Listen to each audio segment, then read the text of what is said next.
Nós temos aqui em Juízes, capítulo 4, versículo de 4 a 10, aqui, Sim. que nós vamos colocar aqui, que fala: E Débora, mulher profetisa, mulher de Lapidote, julgava Israel naquele tempo, e habitava debaixo das palmeiras de Débora, entre Ramá e Betel, nas montanhas de Efraim.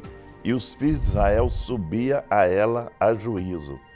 E enviou e chamou a Baraque, filho de Abinoão, de Quedes, de Naphtali, e disse-lhe: Porventura o Senhor Deus de Israel não deu ordem, dizendo: Vai e atrai gente ao monte de Tabor, e toma contigo 10.000 homens dos filhos de Naphtali e dos filhos de Zebulon, e atrairei a ti para o ribeiro de Quizon a Sisera, capitão do exército de Jabim, com seus carros e com a sua multidão, e o darei na tua mão.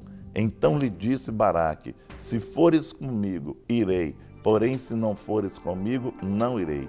E disse ela: Certamente irei contigo, porém não será a tua honra pelo caminho que levas, pois a mão de uma mulher o Senhor venderá a Sisera.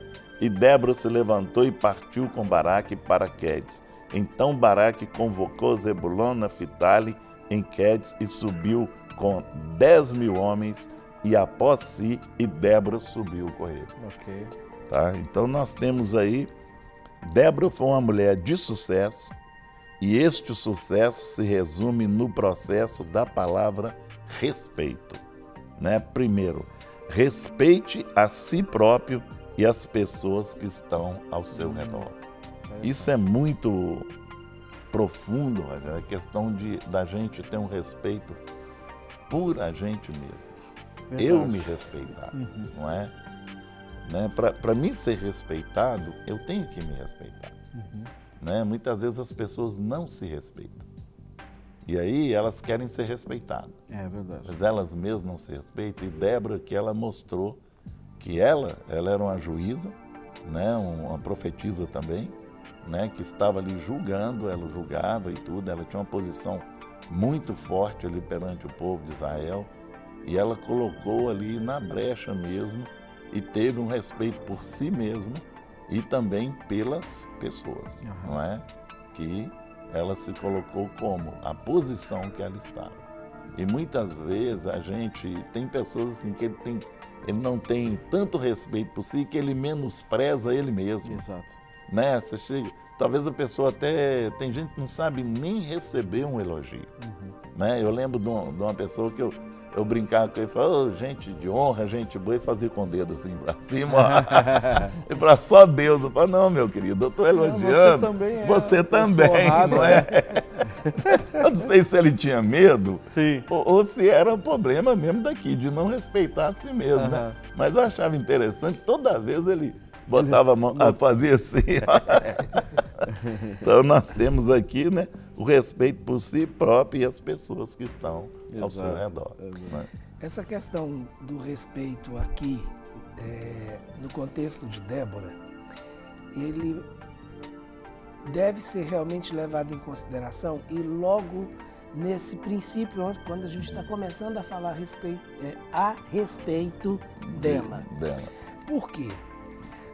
Débora vivia num contexto de uma cultura extremamente machista. Nossa.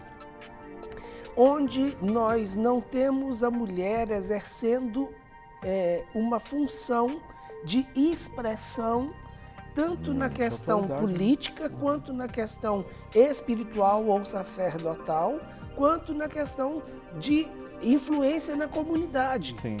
Né? Então, nós temos que entender esse contexto, porque Débora, se posicionou como juiz, né? Então ela tinha uma palavra em termos políticos, em termos administrativos, em termos de ter discernir a vontade de Deus para o povo. Era um canal, né, de Deus, né? Exatamente, uma pessoa que tinha autoridade. E ela também tinha uma função conectada à questão espiritual, porque ela era profetisa. Sim. Então ela não somente julgava, como ela profetizava para o povo ali naquela região. E era um privilégio, porque na questão de juiz e profeta ali, o Espírito de Deus habitava nele. Sim. Então a gente vê aí um privilégio ali na questão de Débora, no meio dessa toda a tradição ali que os homens levavam na questão do machismo. Não é? Mulher abaixo de zero para eles. Eu fico pensando assim, quer dizer, a responsabilidade que ela tinha, Sim. Né, como esses aspectos que vocês falaram, de ser mulher, e a responsabilidade de entregar verdadeiramente Deus falar através dela. Sim. Né, porque nós estamos vivendo um período que se ela falasse batatinha ali, né, profetar, nossa, você ela tá estava em risco de ser apedrejada. Né? Com certeza. Sim. Essa era a situação. Né? Então eu vejo que realmente uma questão de respeito e responsabilidade. Primeiro ela sendo reconhecida como uma profetisa, que é uma função que hoje é tão assim, bombardeada, tudo que ela... Ainda hoje, né? Ainda hoje é bombardeado. É uma função complicada e até para uma mulher se levantar como profetisa, já em determinados meios, né? Complicado, né? É complicado. Mas uma coisa que me chama muito a atenção nessa questão, né? Ela era uma mulher e ela tinha um homem por trás dela. Isso, sim. E a Bíblia a história não é desse homem, desse marido, mas deixa muito claro que ela estava debaixo de uma autoridade e uma cobertura de um marido. E essa é uma questão, Rogério, muito importante hoje dentro do contexto de igreja. Que a gente crê nesse aspecto. Nesse aspecto. Né? Ou seja, as mulheres exercendo essas funções de autoridade e de expressão, mas tendo a cobertura de um homem masculino. E não necessariamente esse marido de Débora era profeta. Exatamente. Porque a palavra não diz isso. Sim. Né? Ele não era profeta, ele não era juiz. Ela era profeta, ela era juiz, mas ela era esposa de um homem. Então ela tinha um marido sobre ela. E a gente muitas vezes se depara com determinadas situações onde a mulher fica, por ela ter um chamado, ter um ministério específico, ficar sem a cobertura do marido, porque o marido não se posiciona como cobertura. Exato. Ou o contrário, ela não exercer porque o marido não libera e não dá cobertura suficiente. E complicado ainda fica quando essa mulher, exercendo o seu ministério, o marido fica e assume uma função com um título só porque ele tem que ser maior do que ela a nível de ministério. Exatamente. E a gente vê isso com muita frequência. Né? Muitas vezes é a mulher que tem um chamado pastoral. É a mulher que... Não é? Agora, porque a mulher é que tem um chamado pastoral, aí coloca-se o homem também como pastor e acaba trazendo um peso e uma responsabilidade sobre a congregação, sobre a própria esposa, que ela tem que carregar o ministério e ainda tem que carregar o marido. É difícil. Não é? Essa parte então, a gente precisa entender que o fato dela ser, né, e estar no ministério, não quer dizer que ela não tenha que estar debaixo da cobertura do seu marido. Mesmo que o marido não tenha o mesmo chamado que ela. Exato. Não é? Então, essa é uma coisa importante. Agora, ele não tem o mesmo chamado, mas ele tem um chamado anterior a todos, que é o de marido, esposo, e que tem que cuidar da sua esposa. Né? A sua esposa exerce o ministério. Ah, mas ele não tem o ministério, quem tem o ministério sou eu. Ok, então exerça o seu ministério e ele assuma o ministério dele, que é cuidar de você, esposa. Não é? Com certeza, muito bem. Nós temos aqui que falar, exceda as expectativas dos outros. não é? Você exceder as expectativas. Então, uma questão disso aí também, né? Nós estamos falando sobre uma questão de respeito e tudo, mas muitas vezes a pessoa vem com a expectativa e depois fala assim, puxa vida, você excedeu aquilo que eu pensava de você. Você foi além daquilo que eu pensava de você, né? Você passou, né? Chegou a um ponto, né? Eu pensava que você chegou a um ponto, você foi acima daquilo que eu pensei. Então, as minhas expectativas foram mais do que a pessoa pensava. Eu exceder. Dentro disso que foi colocado para ela, né? Ela ainda foi além do que colocou e foi junto com ele e assumiu a responsabilidade, você entendeu? Caminhou com ele e assim, o que ele pensava, na sua expectativa, ela foi além disso. Foi além disso, exatamente. Isso é muito importante, né? Nesse contexto, quando ele, né, ele diz que não ia, se ela não fosse, ela não tinha a obrigação de ir, porque Deus tinha dado uma palavra para que ele fosse. Né? Então vá você, Baraque. Sim. Deus está mandando você ir, você juntar esses 10 mil, você vencer, né? E ele vira e fala assim, mas se você não for, eu não vou. E ela então, ok, eu vou então. Esse não é o problema. Mas se o problema é ir, isso para mim é o de menos. É o de menos. Sair de debaixo dessa árvore aqui. Tranquila, vou e tô junto, né? Mas eu queria voltar, Guerra, na questão ainda do respeito.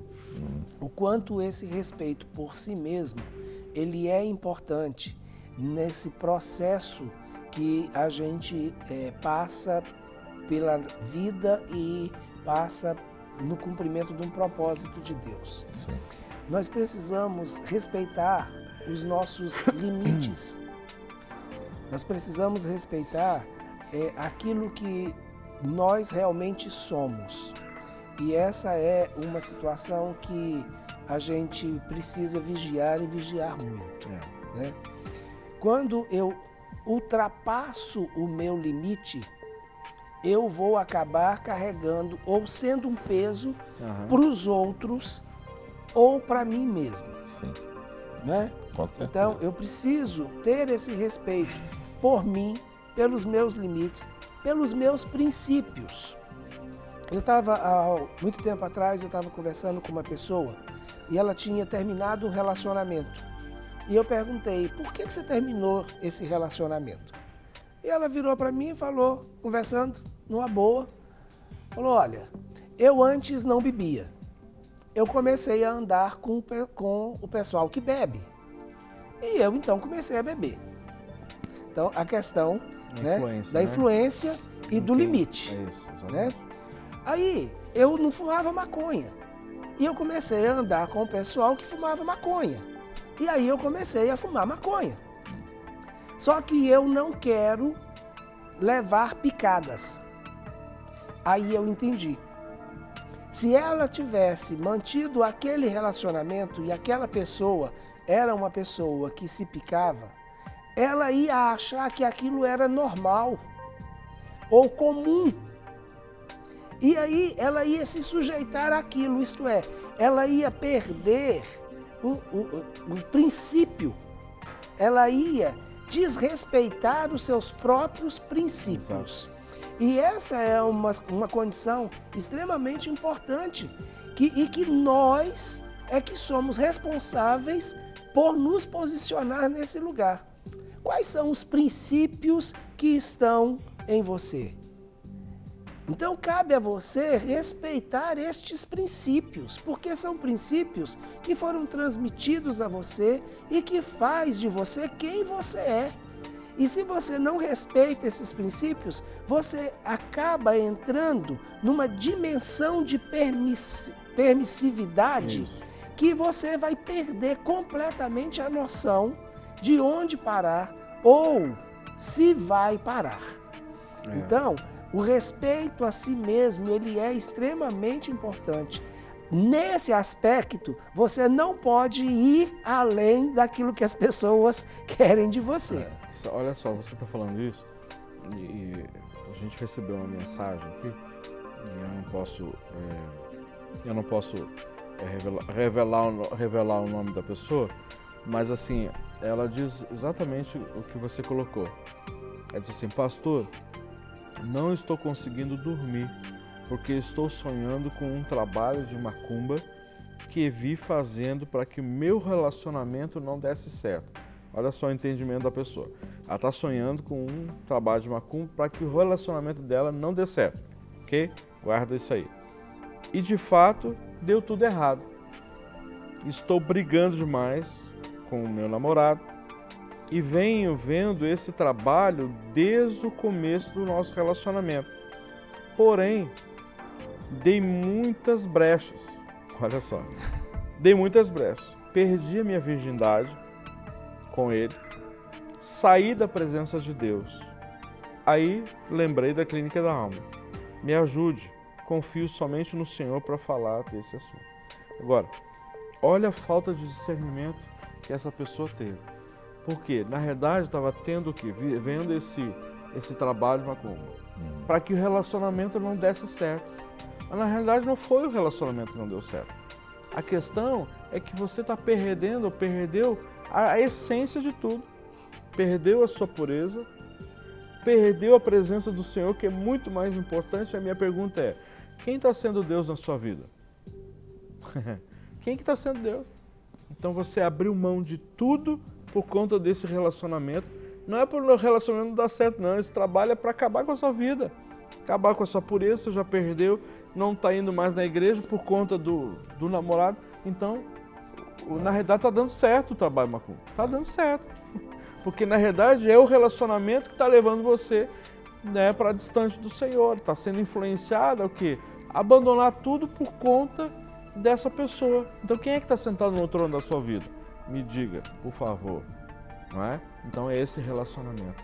Então, essa é a realidade, não só dessa pessoa, né, como de muitas outras jovens, outros jovens, que estão, sabe, dando tudo, apostando tudo em cima de relacionamento, até abrindo mão da sua espiritualidade, da sua comunhão, a paz, né? A paz que excede todo entendimento, por conta de, sabe, de alguém que você entende, que acha que é a pessoa da sua vida. Mas será que é essa pessoa da sua vida? A ponto de você abrir mão daquilo que é mais lindo, mais essencial na sua vida, que o relacionamento com Deus, relacionamento com você mesmo. Agora você não consegue nem dormir, não sente mais paz, porque você apostou tudo, inclusive aquilo que você tinha de mais importante na sua vida. É engraçado, né? Porque aí a gente vai ver, não respeitou o seu próprio corpo, não respeitou os seus princípios, não respeitou a si mesmo, né?